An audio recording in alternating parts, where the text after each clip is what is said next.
backstories of Shakespeare's characters have way more potential than we usually think. Take Lady Capulet. 15 years before Romeo and Juliet, she's a 12-year-old girl.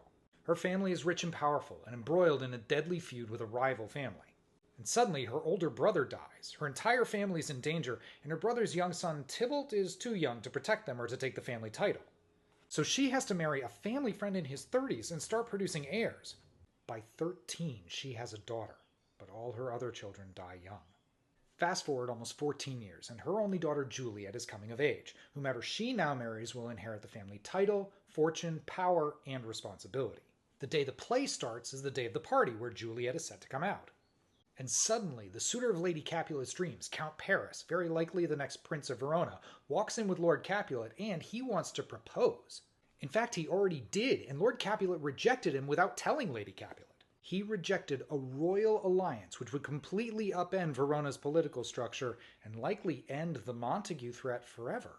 And then he refused to even invite Paris to the party until the very last minute, even though Mercutio, Paris's prodigal Montague-loving cousin, is already on the list. Lady Capulet's at the front door greeting guests, but when her husband walks in with Paris and tells her about the proposal, she drops everything and runs to Juliet's room to get her to agree to marry Paris. But Juliet plays coy.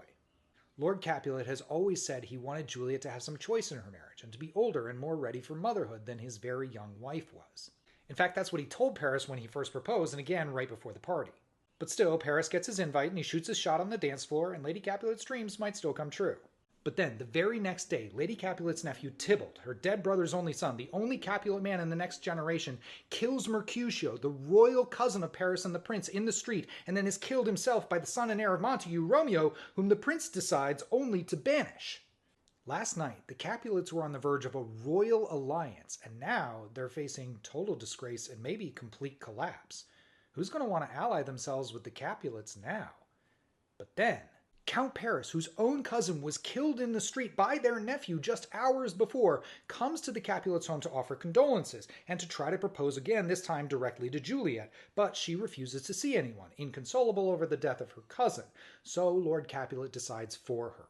This proposal may never come again, and if it doesn't, the risk of not accepting now is impossible to take.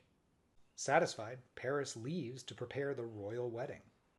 So Lady Capulet has to go tell her only daughter, just like she was told, that she, still just a child, just like she was, must put aside her grief and marry a much older man to save her family, just like she did.